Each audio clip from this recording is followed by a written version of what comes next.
ఓం శాంతి. Murali date 29/7/2025. ఈరోజు బాబా చెప్తున్నారు, శరీరానికి విలువెప్పుడుంటుంది అంటే శరీరంలో ఆత్మ ప్రవేశించినప్పుడే. అలంకరణ శరీరానికే జరుగుతుంది, కానీ ఆత్మకి జరగదు. అంటే శరీర విలువ ఆత్మతోనే వస్తుంది.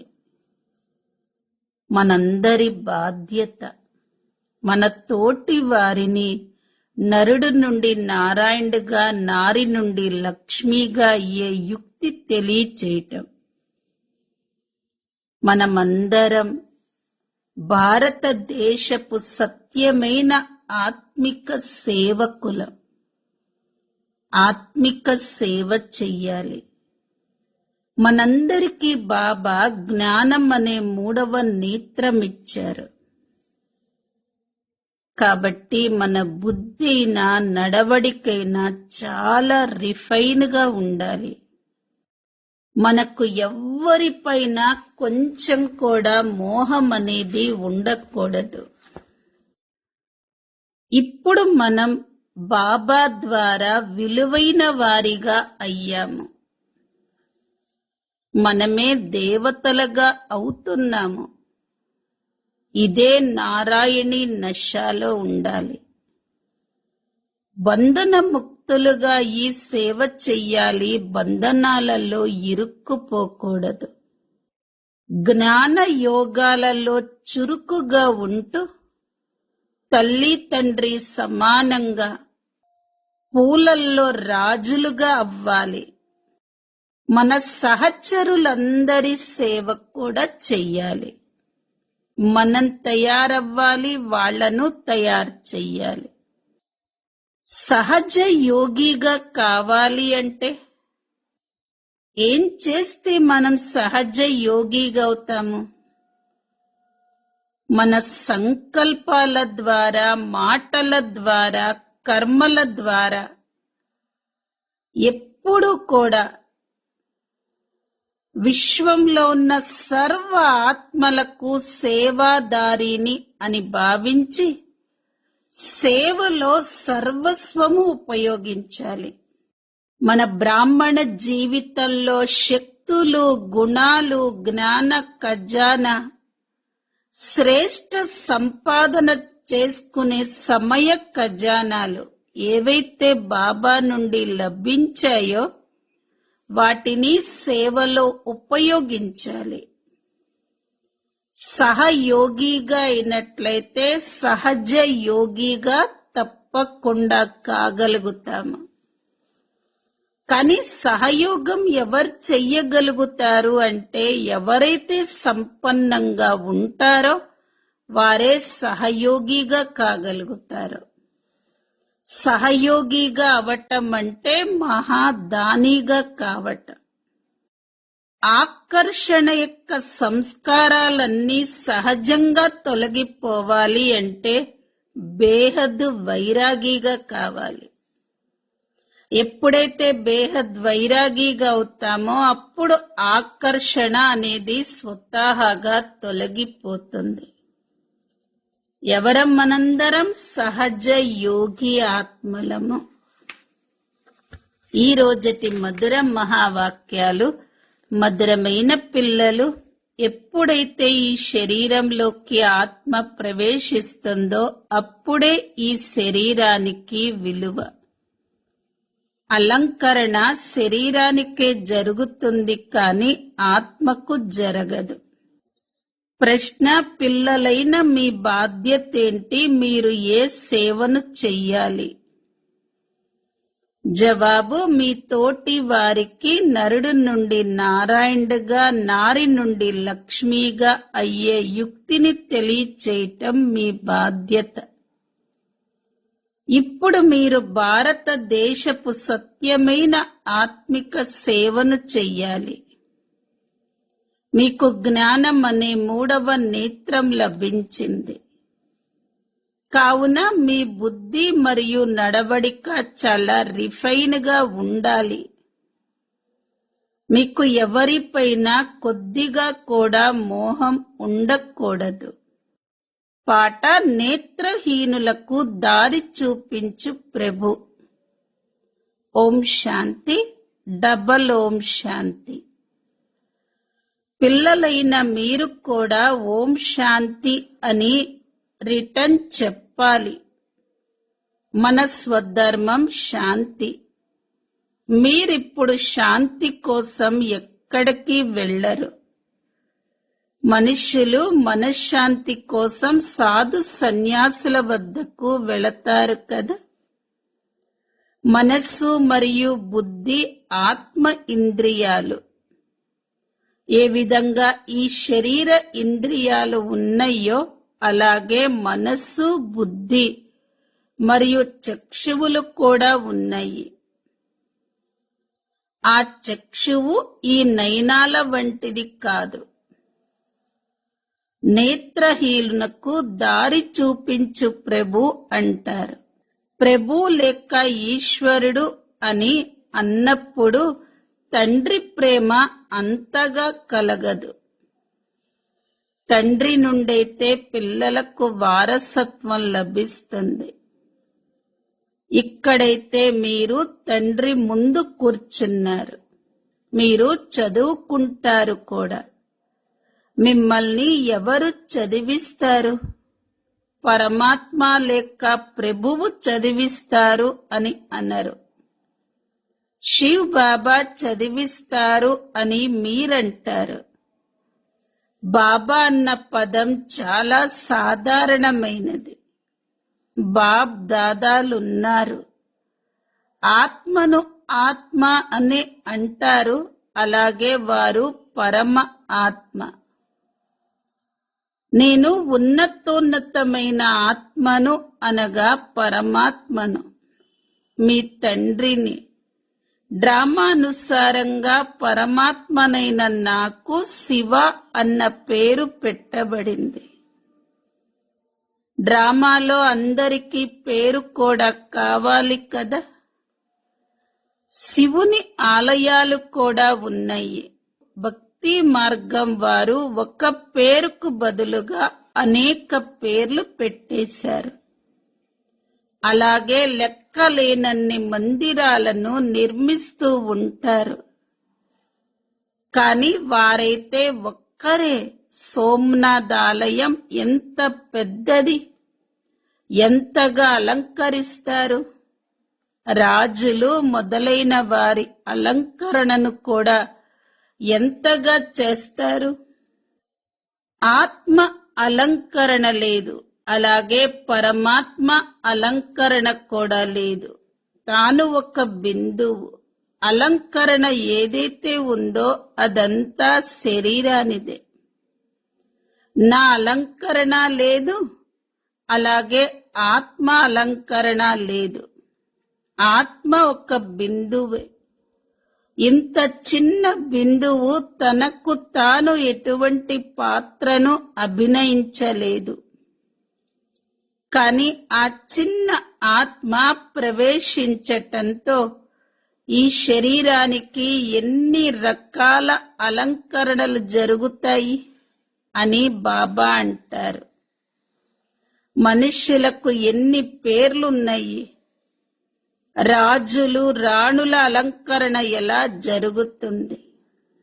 ఆత్మ అయితే సాధారణమైన బిందువే. ఇప్పుడు పిల్లలైన మీరు ఇది కూడా అర్థం చేసుకున్నారు. ఆత్మే జ్ఞానాన్ని ధారణ చేస్తుంది. నాలో కూడా జ్ఞానం ఉంది కదా అని బాబా అంటారు. శరీరంలో అయితే జ్ఞానం ఉండదు. ఆత్మనైన నాలో జ్ఞానం ఉంది. మీకు వినిపించటానికి నేను ఈ శరీరాన్ని తీసుకోవలసి ఉంటుంది. శరీరం లేకుండా మీరు వినలేరు. ఇప్పుడు నేత్రహీనులకు దారి చూపించు అన్న పాటను తయారు చేశారు. మరి శరీరానికి దారి చూపిస్తారా? కాదు. ఆత్మకే చూపిస్తారు. ఆత్మనే పిలుస్తుంది. శరీరానికైతే 2 నేత్రాలున్నాయి. 3 నేత్రాలుండవు. 3వ నేత్రానికి గుర్తుగా ఇక్కడ మస్తకంలో తిలకాన్ని కూడా దిద్దుతారు. కొందరు కేవలం బిందువు వలె పెట్టుకుంటారు. కొందరు ఒక రేఖను దిద్దుతారు. ఆత్మ బిందువే. జ్ఞానం అనే 3వ నేత్రం లభిస్తుంది. ముందు ఆత్మకు ఈ 3వ నేత్రం లేదు. ఏ మనుష్య మాతృలకు ఈ జ్ఞానం లేదు. కావుననే జ్ఞాన నేత్రహీనులు అని అంటారు. ఈ కళ్ళైతే అందరికీ ఉన్నాయి. మొత్తం ప్రపంచంలో ఎవరికీ ఈ 3వ నేత్రం లేదు. మీరు సర్వోత్తమ బ్రాహ్మణ కులానికి చెందినవారు. భక్తి మార్గం మరియు జ్ఞాన మార్గంలో ఎంత తేడా ఉందో మీకు తెలుసు. మీరు రచయిత మరియు రచనల ఆది మధ్య అంతములు తెలుసుకొని చక్రవర్తి రాజులుగా అవుతారు. ఐసిఎస్ వారు కూడా చాలా ఉన్నత పదవిని పొందుతారు కదా.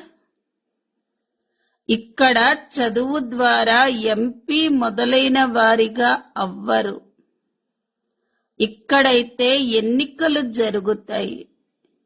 ఓటర్ల ద్వారా ఎంపీ మొదలైన వారిగా అవుతారు. చదువు ద్వారా ఎంపీగా అవ్వరు. ఇప్పుడు ఆత్మలైన మీకు బాబా శ్రీమతం లభిస్తుంది. మేము ఆత్మకు మతాన్ని ఇస్తాము అని ఇంకెవరూ ఇలా అనరు. వారందరూ దేహ అభిమానులు. బాబానే వచ్చి దేహి అభిమానులుగా అవ్వటం నేర్పిస్తారు. అందరూ దేహ అభిమానులుగా ఉన్నారు. మనుష్యులు శరీర అలంకరణను ఎంతగా చేసుకుంటారు. ఇక్కడైతే బాబా ఆత్మలనే చూస్తారు. శరీరము నశ్వరమైనది, పైసాకు పనికిరానిది. జంతువుల చర్మమైన పనికొస్తుంది, కానీ మనుష్య శరీరమైతే ఎందుకు పనికిరాదు. ఇప్పుడు బాబా వచ్చి విలువైన వారిగా తయారు చేస్తారు. ఇప్పుడు మనమే దేవతలుగా అవుతున్నామని పిల్లలైన మీకు తెలుసు. కావున ఈ నష ఎక్కాలి. కానీ ఈ నష కూడా నెంబర్ వారీగా పురుషార్థమనుసారంగానే ఉంటుంది. ధనం నష కూడా ఉంటుంది కదా. ఇప్పుడు పిల్లలైన మీరు ఎంతో ధనవంతులుగా అవుతారు. మీ సంపాదన ఎంతగానో జరుగుతుంది. మీ మహిమ కూడా అనేక రకాలుగా ఉంటుంది. మీరు పూల తోటను తయారు చేస్తారు. సత్యుగం పూల తోట అని అంటారు. దీని అంటు ఎప్పుడు కట్టబడుతుందో కూడా ఎవ్వరికీ తెలియదు. మీకు బాబా అర్థం చేయిస్తారు. హే భగవంతుడా రా అని కూడా పిలుస్తారు. వారిని తోటమాలి అని అనరు. సెంటర్లను సంభాళించే పిల్లలైన మీరే తోటమాలులు. అనేక రకాలైన తోటమాలులుంటారు. తోట యజమాని అయితే ఒక్కరే. మొఘల్ గార్డెన్లోని తోటమాలికి జీతం కూడా ఎక్కువగానే లభిస్తుంది. తోటను ఎంత సుందరంగా తయారు చేస్తారంటే దానిని చూడటానికి అందరూ వస్తారు. మొఘలులు ఎంతో అభిరుచి కలవారిగా ఉంటారు. భార్య చనిపోతే తాజ్ మహల్ ని నిర్మించారు. వారి పేరు కొనసాగుతూ వస్తుంది. ఎంత మంచి మంచి స్మృతి చిహ్నాలను నిర్మించారు. దానితో మనుష్యుల మహిమ ఎంతగా జరుగుతుంది అని బాబా అర్థం చేయిస్తారు. మనుష్యులు మనుష్యులే కదా. యుద్ధాలలో లెక్కలేనంత మంది మనుషులు మరణిస్తారు. ఆ తర్వాత ఏం చేస్తారు? కిరోసిను, పెట్రోలు మొదలైనవి పోసి తగలబెట్టేస్తారు. కొందరైతే అలాగే కుళ్ళిపోతారు. పూడ్చిపెట్టరు కదా. ఎటువంటి గౌరవము లేదు. కావున ఇప్పుడు పిల్లలైన మీకు నారాయణీ నశ ఎంతగా ఎక్కి ఉండాలి. ఇది విశ్వాధిపతులుగా అయ్యే నశ. సత్యనారాయణ కథ ఉంది అంటే తప్పకుండా నారాయణుడుగా అవుతారు కదా. ఆత్మకు జ్ఞానం అనే 3వ నేత్రం లభిస్తుంది. దానిని ఇచ్చేవారు బాబానే. 3వ నేత్రాన్ని ఇచ్చే కథ కూడా ఉంది. వీటి అర్థాలను బాబా కూర్చొని అర్థం చేయిస్తారు. కథలను వినేవారికి ఏమీ తెలియదు. అమర కథను కూడా వినిపిస్తారు. అమరనాథుని వద్దకెంతో దూరాల వరకు వెళతారు. బాబా అయితే ఇక్కడకు వచ్చి వినిపిస్తారు. పైనైతే వినిపించరు కదా. అక్కడ కూర్చొని పార్వతీకి అమర కథను వినిపించరు కదా. ఈ కథలు మొదలైనవేవైతే తయారు చేశారో అవి కూడా డ్రామాలో రచింపబడి ఉన్నాయి. ఇవి మళ్ళీ జరుగుతాయి. బాబా కూర్చొని పిల్లలైన మీకు భక్తి మరియు జ్ఞానముల తేడాను తెలియచేస్తారు. ఇప్పుడు మీకు జ్ఞానం అనే 3వ నేత్రం లభించింది. హే ప్రభు, అంధులకు దారిని చూపించు అని అంటారు కదా. భక్తి మార్గంలో పిలుస్తారు. బాబా వచ్చి 3వ నేత్రాన్నిస్తారు. దీని గురించి మీకు తప్ప ఇంకా ఎవరికీ తెలియదు. జ్ఞానం అనే 3వ నేత్రం లేకపోతే అంధకారము అని అంటారు. కళ్ళు కూడా ఒక్కొక్కరివి ఒక్కొక్కలాగా ఉంటాయి. కొందరికి చాలా శోభాయమానమైన కళ్ళు ఉంటాయి. దానికి వారికి ప్రైజ్ కూడా లభిస్తుంది. మళ్ళీ మిస్ ఇండియా, మిస్ ఫలానా అన్న పేరుని పెడతారు. ఇప్పుడు పిల్లలైన మిమ్మల్ని బాబా ఎలా తయారు చేస్తారు? అక్కడైతే ప్రకృతి సిద్ధమైన సౌందర్యం ఉంటుంది. కృష్ణుడికి అంతటి మహిమ ఎందుకుంది? ఎందుకంటే అతను అందరికన్నా ఎక్కువ సుందరంగా అవుతాడు. కర్మాతీత స్థితికి నెంబర్ 1గా చేరుకుంటాడు. కావుననే అతడికి నెంబర్ 1గా గాయనం ఉంది. ఇది కూడా బాబానే కూర్చొని అర్థం చేయిస్తారు. పిల్లలు మన్మనాభవ అని బాబా పదే పదే చెప్తారు. హే ఆత్మల్లారా, మీ తండ్రిని స్మృతి చెయ్యండి. పిల్లల్లో కూడా నెంబర్ వారీగా ఉంటారు కదా. ఎవరైనా తండ్రికి 5 పిల్లలుంటే అందులో ఎవరైతే చాలా తెలివైన వారిగా ఉంటారో వారిని నెంబర్ 1లో ఉంచుతారు. వారు మాలలోని మణులే కదా.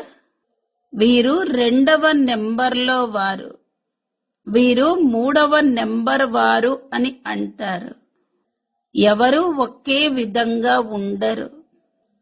బాబా ప్రేమ కూడా నెంబర్ వారీగా ఉంటుంది. అది హద్దు విషయం, ఇది అనంతమైన విషయం. ఏ పిల్లలకైతే జ్ఞానం అనే మూడవ నేత్రం లభించిందో వారి బుద్ధి, నడవడిక అన్నీ చాలా రిఫైన్ గా అయిపోతాయి. రాజా పువ్వు కూడా ఉంటుంది కదా.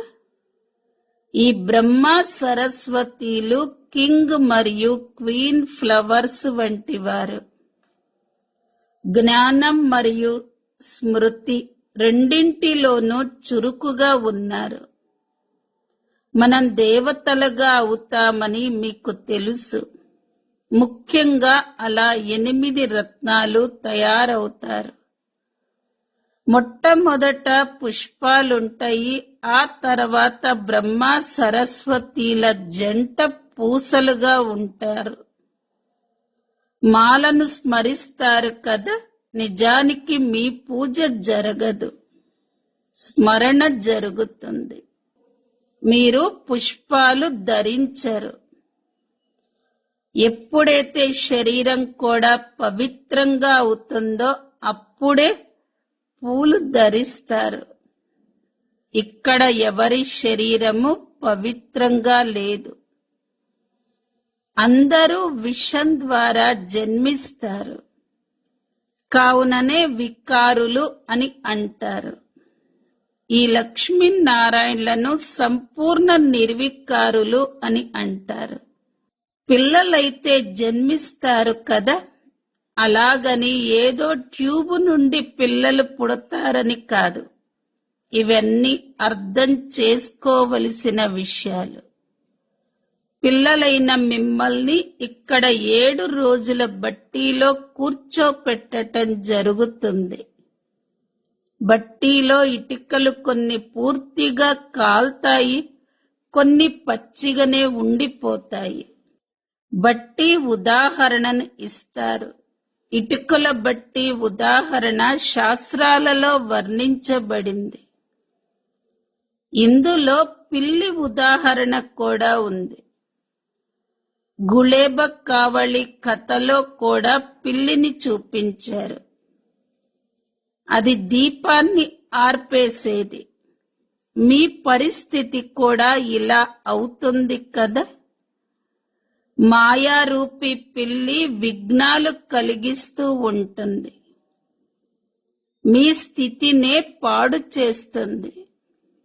దేహ అభిమానం మొట్టమొదటిది.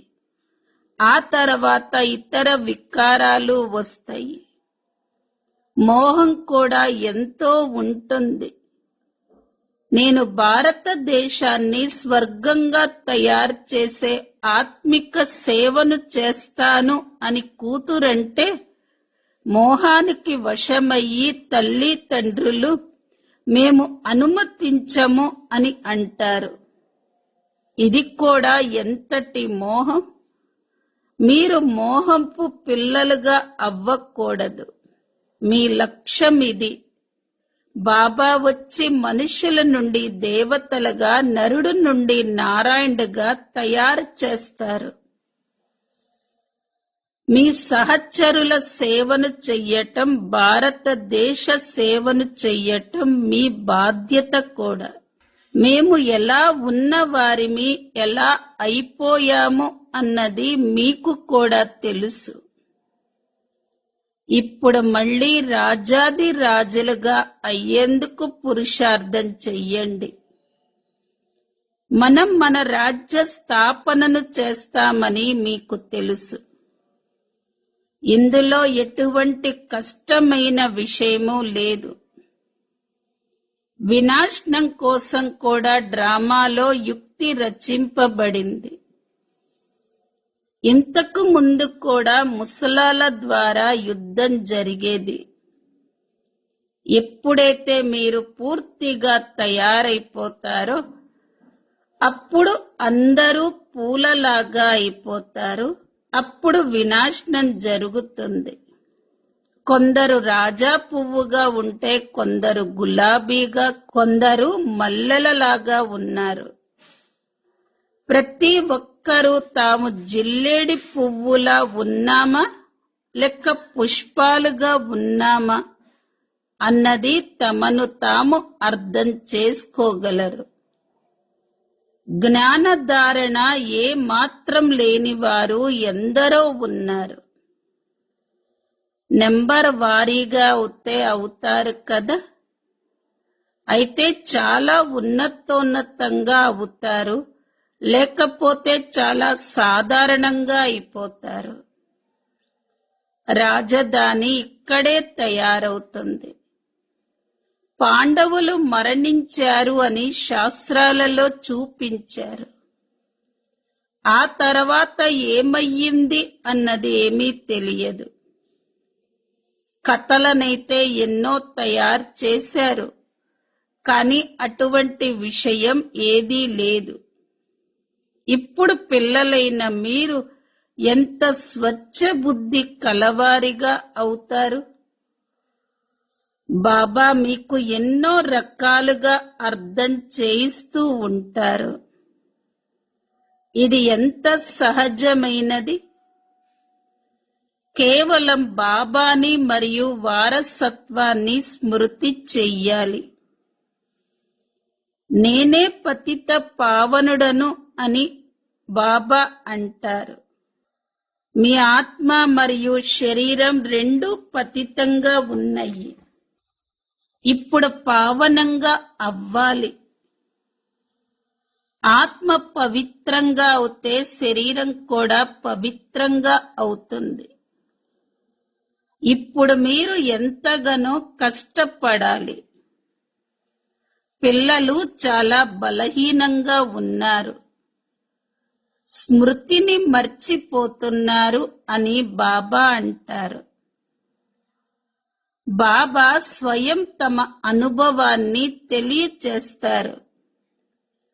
భోజనం చేసేటప్పుడు శివ్ బాబా నాకు తినిపిస్తున్నారు అని స్మృతి చేస్తాను, మళ్ళీ మర్చిపోతాను, మళ్ళీ అది గుర్తుకొస్తుంది.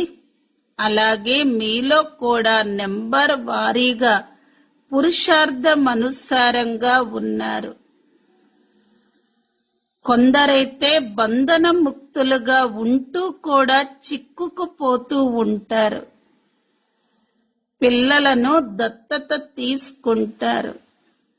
ఇప్పుడు పిల్లలైన మీకు జ్ఞానం అనే 3వ నేత్రాన్ని ఇచ్చే బాబా లభించారు. దీనికి త్రినేత్రి కథ అన్న పేరుని పెట్టారు. అనగా 3వ నేత్రం ప్రాప్తింపచేసే కథ. ఇప్పుడు మీరు నాస్తికుల నుండి ఆస్తికులుగా అవుతారు. బాబా బిందువు అని పిల్లలకు తెలుసు. తాను జ్ఞాన సాగరుడు, వారైతే నామరూపాల కతీతుడు అని అనేస్తారు. అరే జ్ఞాన సాగరుడు తప్పకుండా జ్ఞానాన్నే వినిపిస్తారు కదా. వారి రూపాన్ని కూడా లింగంలాగా చూపిస్తారు. మరి వారిని నామరూపాల కతీతుడు అని ఎలా అంటారు? లెక్కలేనన్ని పేర్లు పెట్టేశారు. పిల్లల బుద్ధిలో ఈ జ్ఞానమంతా పూర్తిగా ఉండాలి. పరమాత్మ జ్ఞాన సాగరుడు అని కూడా అంటారు. మొత్తం అడవినంతా కలంగా చేసినా అది సమాప్తమవ్వదు. అచ్చ, మధురాతి మధురమైన ఆత్మిక పిల్లలకు మాతా పిత బాప్ దాదాల ప్రియ స్మృతులు మరియు గుడ్ మార్నింగ్. ఆత్మిక పిల్లలకు ఆత్మిక తండ్రి నమస్తే. ధారణ కోసం ముఖ్య సారం. మొదటి పాయింట్, ఇప్పుడు మీరు బాబా ద్వారా ఎంతో విలువైన వారిగా అయ్యారు. మీరే దేవతలుగా అవ్వనున్నారు. ఇదే నారాయణి నశాలో ఉండాలి. బంధన ముక్తులుగా ఈ సేవను చెయ్యాలి. బంధనాలలో చిక్కుకోకూడదు. రెండో పాయింట్, జ్ఞాన యోగాలలో చురుకుగా అయి మాతాపితల సమానంగా పుష్పాలలో రాజులుగా అవ్వాలి మరియు మీ సహచరులకు సేవ చెయ్యాలి. వరదానం: తమ సర్వ ఖజానాలను అన్య ఆత్మల సేవలో వినియోగించి సహయోగిగా అయ్యే సహజ యోగి భవ. సహజ యోగిగా అయ్యేందుకు సాధనం సంకల్పం ద్వారా, వాణి ద్వారా మరియు ప్రతి కర్మల ద్వారా స్వయాన్ని సదా విశ్వంలోని సర్వ ఆత్మల పట్ల సేవాదారిగా భావించి సేవలోనే సర్వస్వాన్ని వినియోగించాలి. బ్రాహ్మణ జీవితంలో శక్తులు, గుణాల, జ్ఞాన ఖజానాలు మరియు శ్రేష్ఠ సంపాదన చేసుకునే సమయపు ఖజానాలు ఏవైతే బాబా ద్వారా లభించాయో వాటిని సేవలో ఉపయోగించండి. అనగా సహయోగిగా అయినట్లయితే సహజ యోగిగా అవ్వనే అవుతారు. కానీ ఎవరైతే సంపన్నులో వారే సహయోగిలుగా అవ్వగలరు. సహయోగిగా అవ్వటం అనగా మహాదానిగా అవ్వటం. స్లోగన్: అనంతమైన వైరాగిగా అయినట్లయితే ఆకర్షణ యొక్క అన్ని సంస్కారాలు సహజంగానే సమాప్తమైపోతాయి. అవ్యక్త ప్రేరణ పాయింట్: సంకల్ప శక్తిని జమ చేసుకొని శ్రేష్ఠ సేవకు నిమిత్తులుగా అవ్వండి. మీ స్థూల కార్యాల ప్రోగ్రామును దినచర్య అనుసారంగా ఏ విధంగా అయితే సెట్ చేసుకుంటారో అలా మీ మనస సమర్థ స్థితి అనే ప్రోగ్రామును సెట్ చేసుకున్నట్లయితే సంకల్ప శక్తి జమ అవుతూ ఉంటుంది. మీ మనస్సుని సమర్థ సంకల్పాలతో బిజీగా ఉంచుకున్నట్లయితే మనస్సుకు అప్సెట్ అయ్యే సమయం కూడా లభించదు. మనస్సు సదా సెట్ అయ్యి ఉన్నట్లయితే అనగా ఏకాగ్రంగా ఉన్నట్లయితే స్వతహాగానే మంచి వైబ్రేషన్లు వ్యాపిస్తాయి. సేవ జరుగుతుంది. ఓం శాంతి.